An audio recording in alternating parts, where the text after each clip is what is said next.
Talkin' GK with Conway. Hello everyone, it is I, Conway Fitzgerald, and welcome to another edition of Talking GK with Conway. It is a weird time. There's a lot of weird stuff going on. How you doing? I hope you all are fine and healthy, and all of your loved ones are as well. And I really hope this audiobook and the stories that I'm putting together offer you guys a little bit of entertainment to help you get through this, because this too shall pass. As you can see, I'm sporting my Corona beard. It's offered me about 20 more minutes of time to every day. I'm a wreck, but my bathroom and kitchen have never been cleaner. I mean, spotless. Anyway, so enough of my yapping. Let's boogie. So, as you're aware, this show is my opportunity to share some insights with you folks, some scoops, and also have an opportunity to interact with you and answer some of your questions. So, today's feature subject is going to be based upon a question that was asked by Mizati, in which she asked about a world map. And finally, Mizati, I know I sent you my crummy one that I put together, but I did some very new drawings, so I'm going to share those with you and also get a little bit into each of the stories that I put out so far and show you maybe where that all happened, so you can kind of get an idea. All right, but before I do that, it's time for viewer comments. My first comes from Flynn Curtis, who wrote, Conway, at 850, you wrote Fighting Men, Clerics, and Magic Users. Is this first edition? Now, for those of you who aren't aware of what Flynn means by that, are you a first edition Dungeons and Dragons player? And I believe the answer is yes, because I am a fossil. I go way back to the early 80s.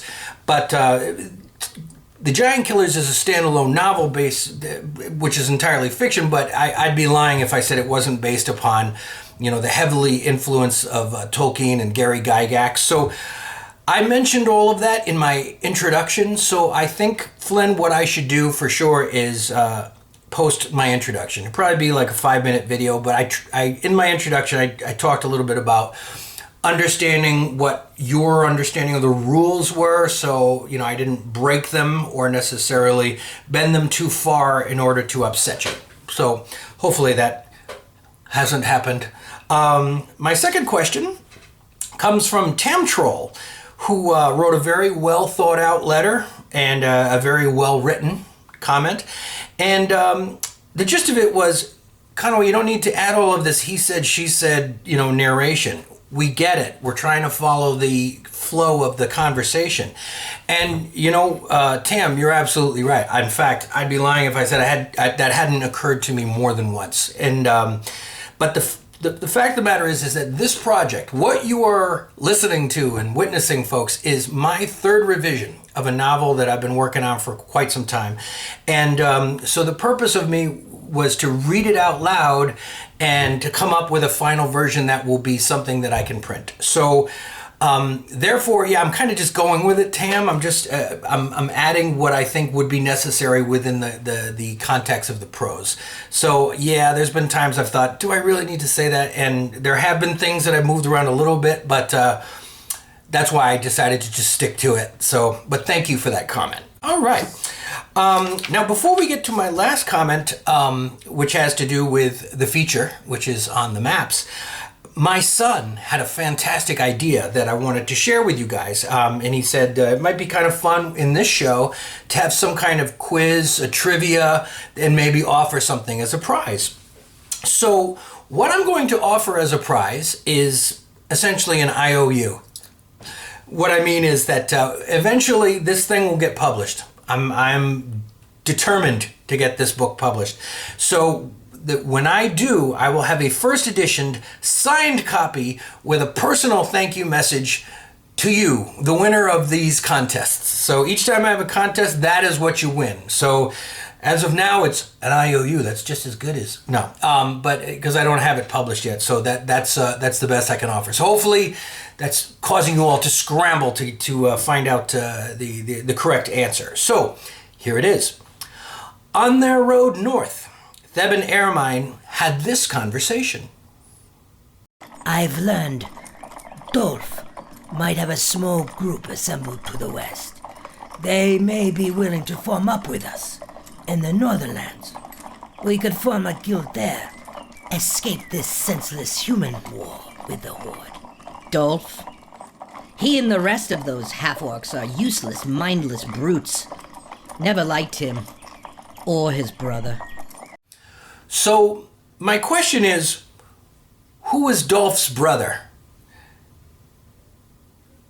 Do you remember? His name was mentioned several times in Chapter 2.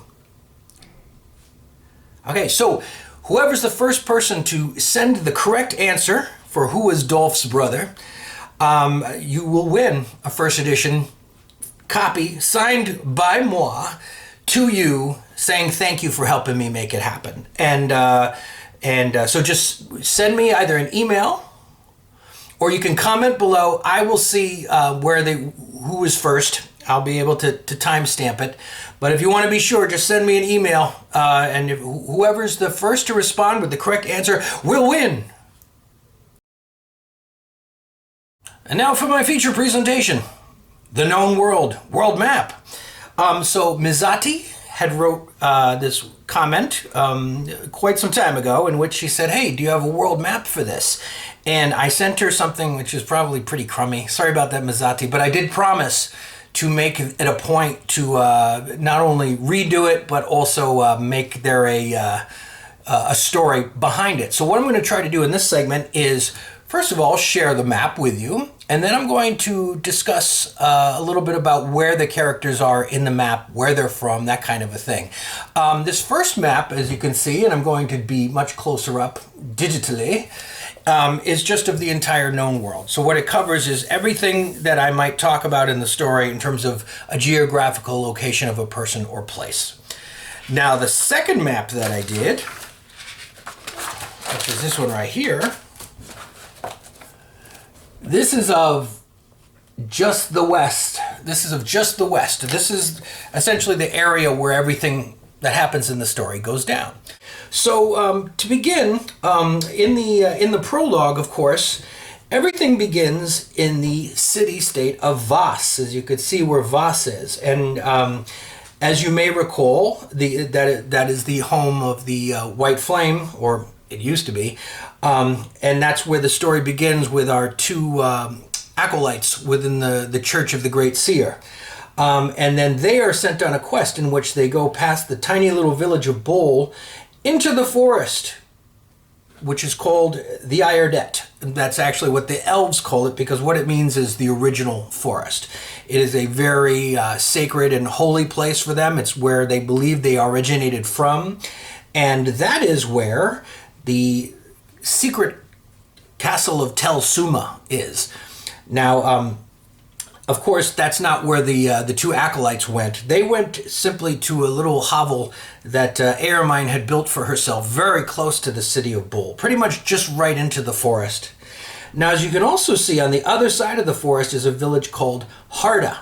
Now, I don't want to spoil it, but that's going to be a point where, the road that they took through the Iredet wasn't exactly a generally agreed upon endeavor. So that's why Ermine is very close to that road. That said, that's where that all happened in the prologue. Now, in Chapter 1, we begin in the Ostrom. There you see it. It is that farming area that is just north of Torbana, which I get very much into in the later chapters that you've seen. But the Ostrom is where Gale is from. She's a farming serf. So she was just walking her herd of goats and heifers, as she does every day. And then, as you can see, out in the forest, just beyond the river there, was where Tel Suma was, and that's where the druids went and found her. So anyway, so she then was moved from the Ostrom to another village where the miller lived. Now I'm assuming that was closer to the Central Plains, probably just north of Bishopsgate, probably right in that area right there, which leads us to Bishopsgate. And as you can see, directly to the left, southeast, or southwest, I should say, of Bishopsgate, is Alinor, which is home of Dan Tenuvio, that was sacked by the Orc Horde. Now, Dan made his way back over to Bishopsgate, which is where Aermine and Theb have created their thieves guild. Now, if you see a little triangle, that's my symbol for a stronghold. That means it's not really a major town. It's just a place that I'm mentioning because it's going to show up in the story. And then Ebok, which is the home of Fergus and Theos, and also Reg. They're all from Ebok. North of them is Tull. Kyantan is from Tull. So let's see. Okay, so in the 4th chapter, the White Flame go on a mission out west to pass the Central Plains to the western borderlands. So, as I mentioned, they were pretty much out to the to the north and west of Ebok and Teton. That's basically where the most of their mission went. But as they came closer down south through the Central Plains, and as they got closer to Alinor, that's when Dan decided he needed to have a look-see on his own. So he made his way down closer to Alinor, in between Bishopsgate, into what's called the Sharmal River Valley. Now, the reason the Sharmal River Valley is important is because it is the most fertile farming area in the known world. In fact, that's what's caused all this human migration to the west.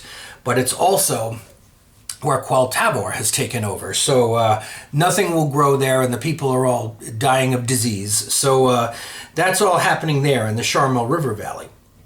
In the latest chapter, as you can recall, Aermine was taken by Theb when the guild was getting taken over. They were teleported to Cool-Tabit. Now that's also a stronghold, but it's a hidden stronghold deep in the southern wilds. So that's where she was for 7 years plus while she went through her time of fertile rest. And then when the two of them decided they wanted to come back, they came towards the Crown Bay. Now, you'll notice that I mentioned the Crown Bay even in the prologue. The reason it's called the Crown Bay is not because it's owned by the King Owen, but because if you look at it, it actually looks like a king with a crown in his head. So that's why they call it that, the Crown Bay. Anyway, so that they went to Torbana, which you can see is the richest, most powerful city in the West. It is where the king lives, King Owen of Torbana, and he rules the 3 kingdoms. So that's where they went in order to set up shop for a new guild. But then when they found that, or when Aermine decided that she really couldn't stand it, she needed to find out where Dan was, they started heading northeast towards Telsuma and towards the forest along the river and through the Ostrom. And that's where they encountered the hill giants there. Now, they're going to, well, I'm not going to spoil that. For the next part of the stories, I hope you guys can refer to these maps. I'll get a little bit more into it from time to time to share with you each of the characters as I introduce them, where they're from. And I thank you guys so much for your interest in the story. I hope this makes it even more fun and interesting. I'm hard at work on the next chapters, and I'm also hoping to release a short story very soon. So it's going to be a weird kind of sci-fi, almost a horror short story. So I don't want to ruin it for those of you who aren't into that, but it will be released. So look for that. That's coming out soon. And thanks again for spending time with me and talking GK with Conway. This has been Talkin' GK with Conway. Be sure to like, subscribe, and share with all your friends.